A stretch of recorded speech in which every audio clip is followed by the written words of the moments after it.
Quote of the day: You are not behind. You are on your way. Detours make a better story anyway, especially when there's snacks. That is the quote of the day. Now let's get right into this video. Now, this episode of Raw was a mixed bag for me. I don't know if it's because I've watched too much wrestling over these last couple of days, but this show felt a little bit boring to me. Like, despite all like the shocking moments, I guess, like, or the few shocking moments I should say we got, despite like the cheap pops, the little shocking moments, stuff and like that, this show felt pretty boring to me. I don't know. I may have just watched too much wrestling over these past couple of days, with all the, premium live events, Saturday night main event, NXT, Friday night SmackDown, stuff like that. I don't know. Maybe I'm feeling a little burnt out from wrestling, but this show just kind of felt boring to me despite all the moments, Maybe it's just me. Let me know how you felt about this episode because I'm still like kind of undecided, Anyways, so let's get right into like the breakdown and what happened. So for this episode, even though I was feeling a little bit burnt out from all the wrestling I've watched over these last couple of days, I still tried to keep an open mind. And I must say, the crowd tried their absolute best to make this show feel special. The crowd was actually lively and electric throughout throughout the whole show. Like, at least for like a solid 80% of the show, the crowd was really lively, So that was pretty good. That was pretty entertaining. Like, the crowd tried their hardest and tried their best. So I'll give credit where credit is due. But something just still felt a little bit off, But anyhow, though, at the first thing we got on this show, it was a Naomi in-ring promo, from your new Raw Women's Champion. So Naomi is officially on Monday Night Raw now, since she's the champion. Anyhow, though, Naomi was really entertaining in this promo segment, in this in-ring promo segment. Rhea did end up coming out, and Rhea Ripley was just talking straight nonsense. I'm like, I don't even know what you're saying at this point. Talking about this was my match, this was my title, you costed me, and now you're on my list. I'm like, what do you mean she's on your list? Are you the champion? I think not. Shut up. Anyhow, though, Io Sky was there too, which was pretty fun. So Naomi gets in the ring and she says, the fans start cheering, you deserve it. And Naomi actually puts her hands over her ears and she blocks it, She's like, I don't want to hear it from any of you. I don't want to hear the cheers or anything. She was like, y'all see me now, don't you? I did it without you. You guys didn't even see it coming. None of you saw this coming. No one knows my next move, and that's exactly why I'm the champion now. You thought I was going after Tiffany Stratton? No, I'm over that whole mess. I'm done with Tiffany Stratton. I'm done with Jade Cargill. I'm over that whole mess. I'm the Raw Women's Champion now, and that's basically what she says. And then she sends a message at Bianca Belair, She says, Bianca, I didn't betray you. I just outgrew you. You and Jay just wanted me around as long as I was convenient and as long as it was convenient. And she says, I strongly advise every woman in this Raw locker room to proceed with caution. And then Rhea Ripley ends up coming out, Rhea Ripley gets on the mic and she just utters absolute nonsense. The typical Rhea Ripley stuff. She says, Naomi, I'm not cautious. I'm reckless. And most importantly, I am pissed. All because of you, I'm not Raw Women's Champion now. I wasn't able to defeat Io Sky, and that's all because of you. Congratulations, Naomi. You just made my list. And I'm like, what's even the point of what she's saying right now? What's she even talking about? What do you mean she made your list? You're not the champion, Rhea. Move on. Jesus. I'm kind of getting tired of this. The same promo, the same format. Jesus. But then Io Sky ends up coming out, though. And Io Sky tells Rhea Ripley, she says, Rhea, get in line. Because Naomi, I want my rematch and I will get my title back from you. And Naomi looks Io Sky dead in the eyes. She says, I don't even know what you just said, but both of you could get into the back of the line. And I was like, man, this was out of pocket. She's like, I don't know what you just said. I was like, really? That was so messed up. But anyhow, though, I'm like, that's out of pocket. It was pretty funny, though. The crowd popped pretty loud for this, too. And I was like, damn, that kind of sucks. But, whatever. After this, though, Adam Pearce ended up coming out and he announces the SummerSlam match. And it will be a triple threat match at SummerSlam for the Raw Women's Championship. It will be Naomi versus Rhea Ripley versus Io Sky. And let me tell you, I understand why Io Sky is here, why Io Sky is in the match, because, she was a champion, rematch clause, this and that. But, like, what business does Rhea have in this match? Like, it was a normal Money in the Bank cash, and you're acting like there was some shenanigans. It wasn't. It was, like, straight down the middle, by the book, by the rules. Like, what's Rhea's business here? Like, man, whatever. Anyhow, so we're getting a triple threat at SummerSlam. After this, though, we got our first match of the night. It was Raquel Rodriguez and Roxanne Perez versus the Kabuki Warriors in a non-title match. And they said that if the Kabuki Warriors ended up winning, they would probably be the number one contenders for the tag team championships. That didn't happen. The Kabuki Warriors still lost, which was weird in a non-title match, but I don't know. Questionable, but whatever. So I didn't have too many highlights. Like I said, this show I was kind of like burnt down. So I remember like stuff here and there, but I was kind of zoning out. I'm not gonna lie to you. But anyhow, though, the Kabuki Warriors did end up hitting a lot of tag team moves, tag team sequences, and like tag team submissions and stuff, which looked pretty cool when it happened. But besides that, though, this was a pretty standard match, nothing special. It was exactly what you'd imagine from like a Raw match between these two teams, just standard, typical stuff. And at the end of the match, thanks to Dirty Dominic Mysterio, the Judgment Day ended up winning by a roll up, and Roxanne Perez ended up rolling up Kairi Sane. After this, though, we found out from Paul Heyman in a backstage interview segment that Seth Rollins will be the Money in the Bank, holder. Seth Rollins will not be relinquishing his Money in the Bank briefcase because he says Seth Rollins still has till next June to cash it in. So Seth Rollins does not have to relinquish it. But however, it is announced that like Seth Rollins will be out for a while due to his knee injury that he suffered at Saturday Night Main Event, which sucks. But it's also, they made it clear that Seth Rollins will not be relinquishing his Money in the Bank briefcase, which I guess is pretty cool. So that probably means he won't be out for too long. I heard rumors that it was probably going to be like 4 to 5 months. So let's hope it's just that and not anything longer. But yeah, Seth Rollins will not be relinquishing his Money in the Bank briefcase. Seth Rollins will still be the Money in the Bank briefcase holder, for those of you who are wondering. But besides that, though, we got our second match of the night. It was Bayley versus Lyra Valkyria in a best 2 out of 3 falls match. Winner gets to face Becky Lynch at SummerSlam for the IC Championship. And when this match was announced, I rolled my eyes so hard, I promise you I saw my own brain. Because I'm like, dude, I thought this rivalry was over. I thought this rivalry was done. I'm like, we can't see anything new. We can't get anything new. Like, can we get something new? Jesus. Like, we just suffered through this whole terrible buildup and it's still going on. Like, we've already seen every single combination of these 3 women fighting against each other. Like, what story's left to tell? Like, Becky beat both of them. Like, why is this continuing on to SummerSlam? And this match was quite long, though. I'll have you know, this match was quite long. Longer than it should have been, honestly. Some parts of this match were good and they were entertaining, but other parts were really bad and really boring. This match was a mixed bag. So some highlights from this match were that Bayley ended up picking up the first pinfall really quickly by rolling up Lyra Valkyria, which I found silly, but whatever, Lyra Valkyria hit an off the top rope tornado DDT. Bayley hit a side slam onto the ring apron on Lyra Valkyria. Lyra Valkyria ended up picking the second fall by roll up as well, and I was like, okay, is this what we're doing? After this, though, Bayley ended up catching Lyra Valkyria off the top ropes and hitting her with a Bayley to belly suplex, which looked pretty cool. Lyra Valkyria hit a gut-wrenching sit-out powerbomb.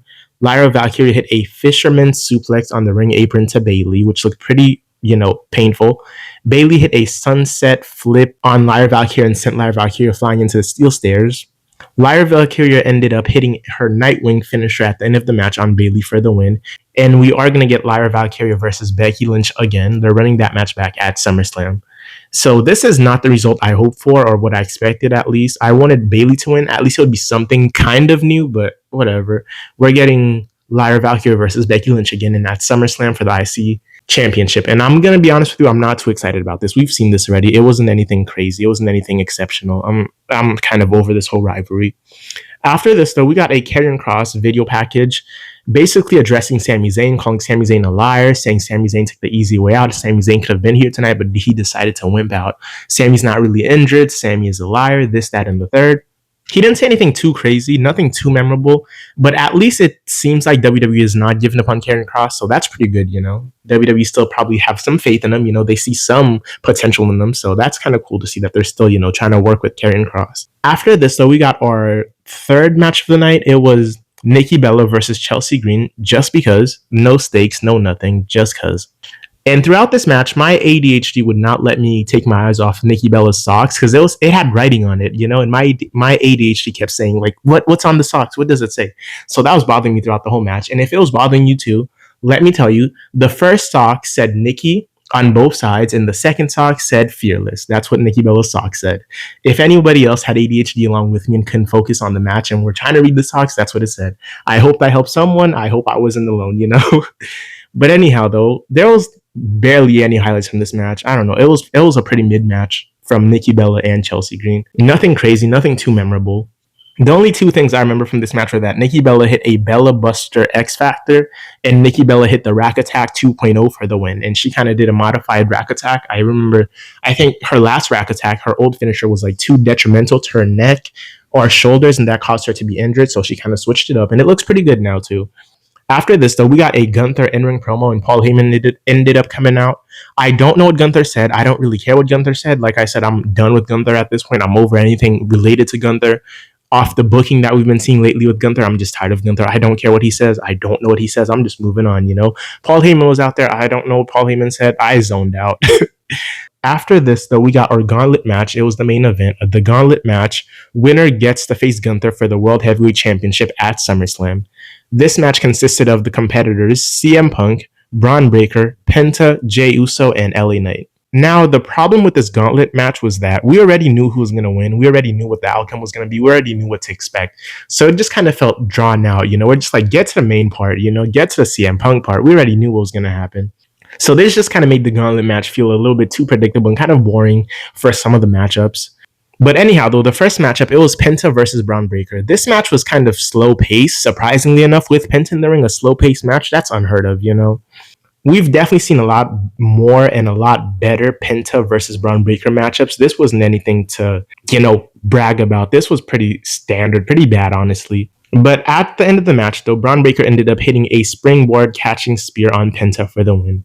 And after this first matchup, we got our second matchup. It was Braun Breaker versus LA Knight.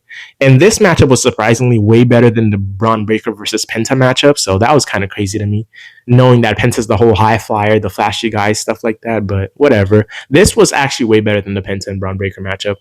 At the end of the match, though, this match was pretty entertaining. But at the end of the match, Braun Breaker ended up hitting LA Knight with a spear for the win. And then we got our third matchup. It was Braun Breaker versus Jey Uso. So the thing I liked about this gauntlet, that it genuinely made Braun Breaker look like a threat. It made him look like a beast. You know, he definitely held his own against all four of these men. So it was pretty entertaining. It was pretty cool. I kind of like that aspect of it. But for this Braun Breaker versus Jey Uso matchup, Jey Uso managed to hit 3 yeet entrances throughout tonight, 2 in the Braun Breaker match alone.